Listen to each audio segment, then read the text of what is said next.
for sure. Because I was in sober living, doing all of the things that I was doing in my addiction minus the drugs and alcohol. Right. Yeah. I totally get that. I did that I went through the drug court process, right? And I basically did that for the first 2 years of drug court. I was stoked, like I'm not using drugs or alcohol. Fuck yeah.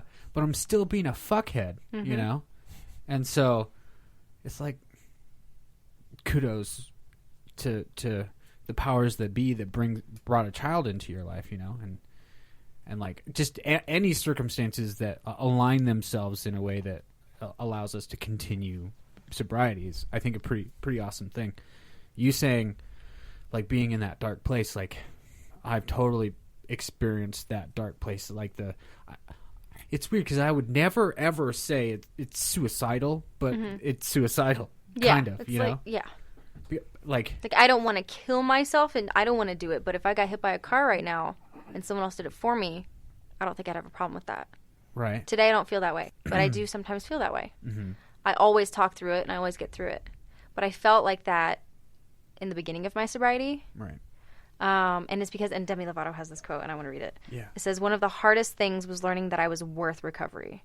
I didn't think I was worth, the good things, good relationships, healthy this, healthy that. When I got hired onto a job that I thought was amazing, I was like, I don't deserve this. I'm going to screw it up. And then I would self-sabotage because I was like, I don't deserve this. Yeah. I now know I'm worth it, but I'm not perfect. I will wake up some days and I'm like, wow, no, I suck. Today, luckily, is not one of those days. But yeah, I'm glad that today is not one of those days. This would probably go much differently if I was in one of those. Yeah, totally. You might have just been like, no, I don't really feel like doing it today. Yeah, no. I was excited about this. There are days where Eric and I talk about this. We don't want to show up, and sometimes like just showing up is enough. Yeah, so I toyed with the idea today of like, can I just call in, and like I could just do the show from home.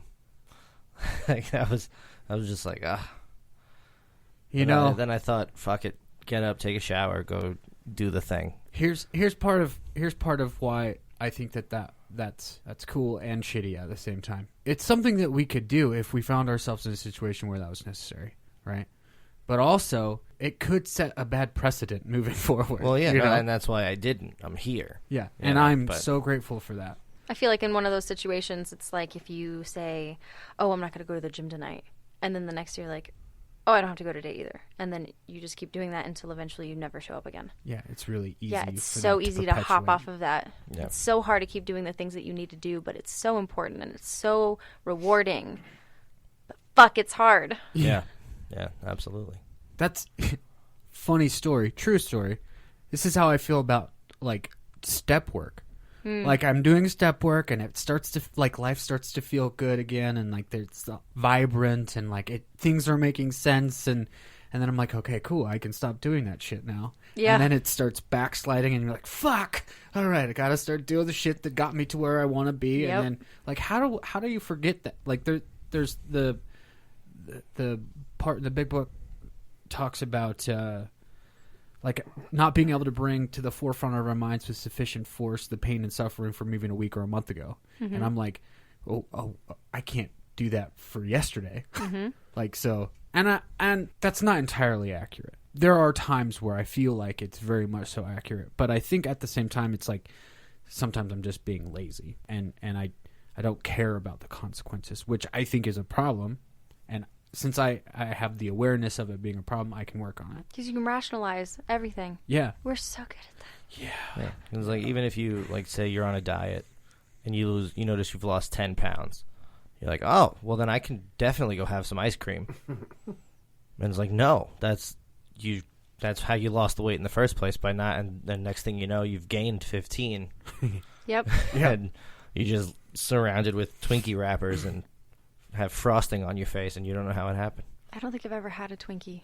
Ever? No? Ever. Oh my God. Not worth it. I'd go with I'll the take your word chocolate for cake. it. I'd go with the chocolate cake Twinkies. I don't like any of those little things. No? I like the All right. the cookies. They have Twinkie cookies. The No, Little they're- Debbie, the oatmeal. Wait, no, never mind. Fuck that. Not oatmeal. Oreos? The cosmic brownies. I don't know. I was thinking cookie. Ooh, The yeah, cosmic those are brownies good. with the little rainbow chocolate the chips. little thingies. Yes. What I are like those? those. Perfection. That's what they are. Sprinkles. No, they're chocolate chips with Oh wait, a different? hard shell of colorful coating. They're like little mini M&Ms. Yes, but they're in the shape of Yeah. a Hershey Kiss type of thing. Okay. Like a demented Hershey Kiss. Demented. Yeah, they're not like perfectly Hershey Kiss shaped, which therefore means that they're demented Hershey Kisses. Fair. They're special Hershey Kisses. They've been formed by cosmic powers. Yes, there you go. It sounds super positive. I like that. Yeah, way better than what'd you call it? Deformed? No. Demented. Demented, yeah. Demented. So That's let's talk about self-worth. Okay. Speaking of the quote you just brought up, like this idea of I'm worth it. Mm-hmm. What are you doing that has created more self-worth? So, like I mentioned earlier, I am more dressed up than I have been in the last couple of days. My therapist tells me if you look good, you'll feel good. Whatever that looks like to you. Right. Whether that's putting on new underwear or dressing up from head to toe. I did a lot of self-searching, soul-searching after my breakup with my kid's dad because I didn't love myself.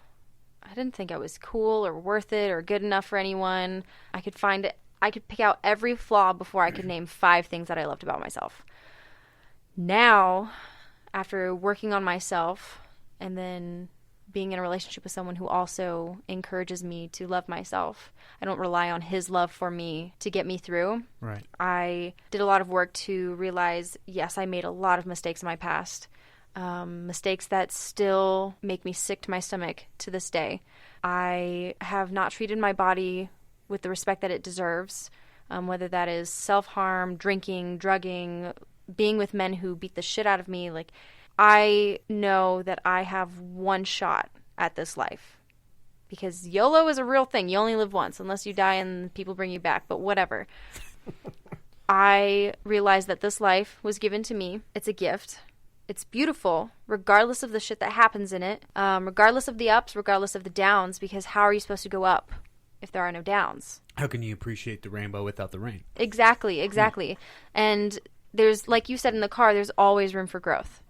I don't know. I love myself because I forced myself. It was like I choke slam myself down into self-love. I would look myself in the mirror with tears streaming down my face. I fucking love you and you are not a mistake. You are not a piece of shit. You are a good mom. You are a good person. You're a good friend.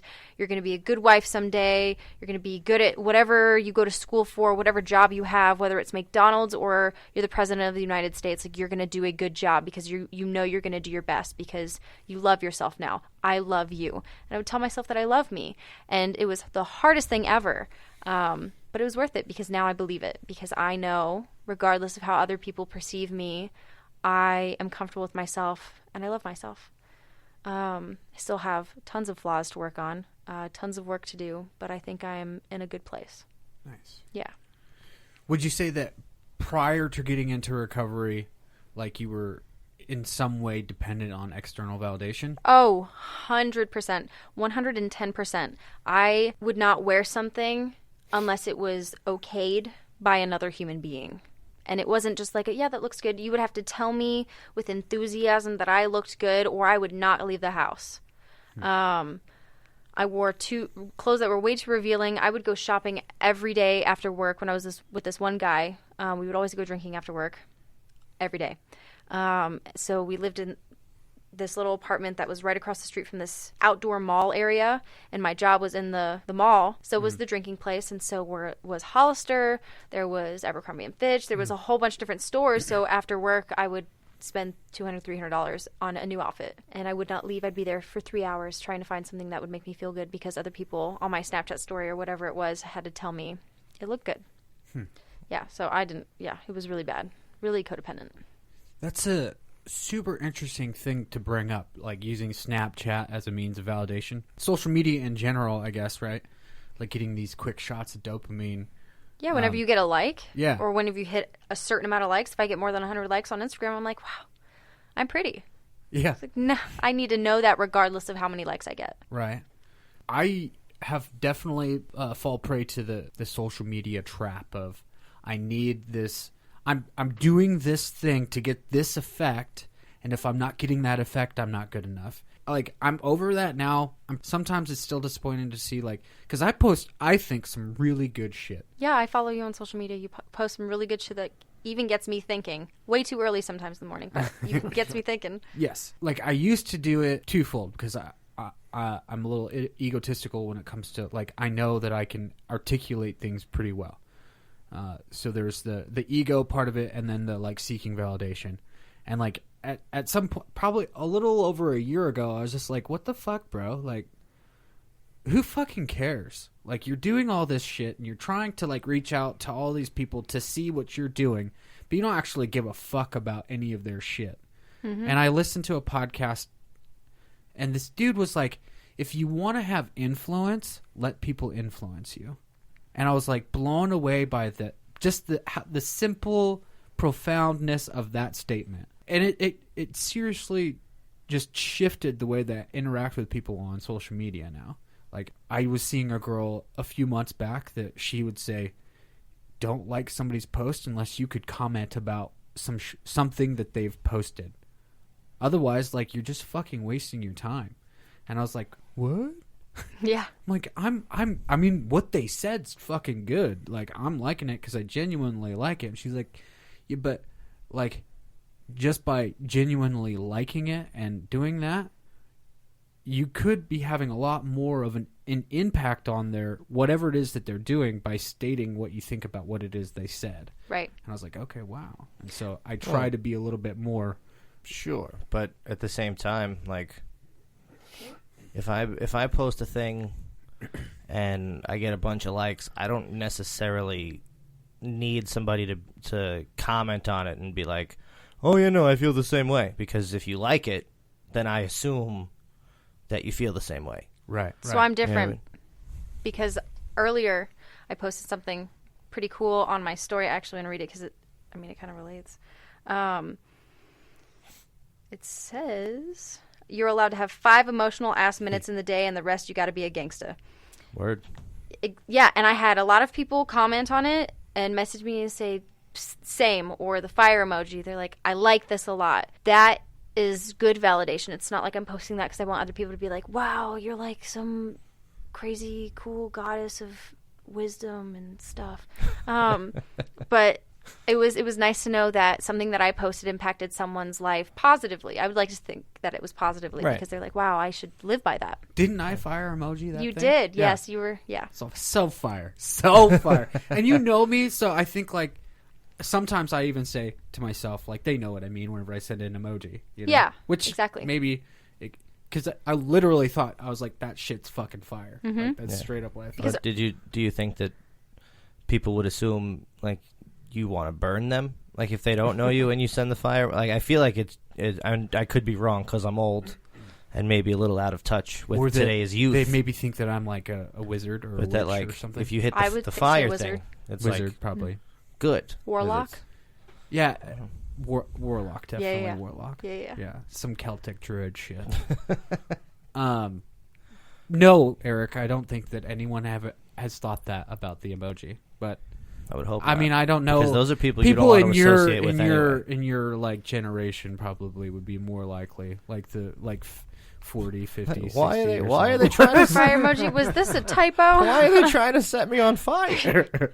I just wanted to tell them that I like this cat who falls down. Why? I don't know. But I do think social media is super addicting. And the validation that people get from it is super addicting.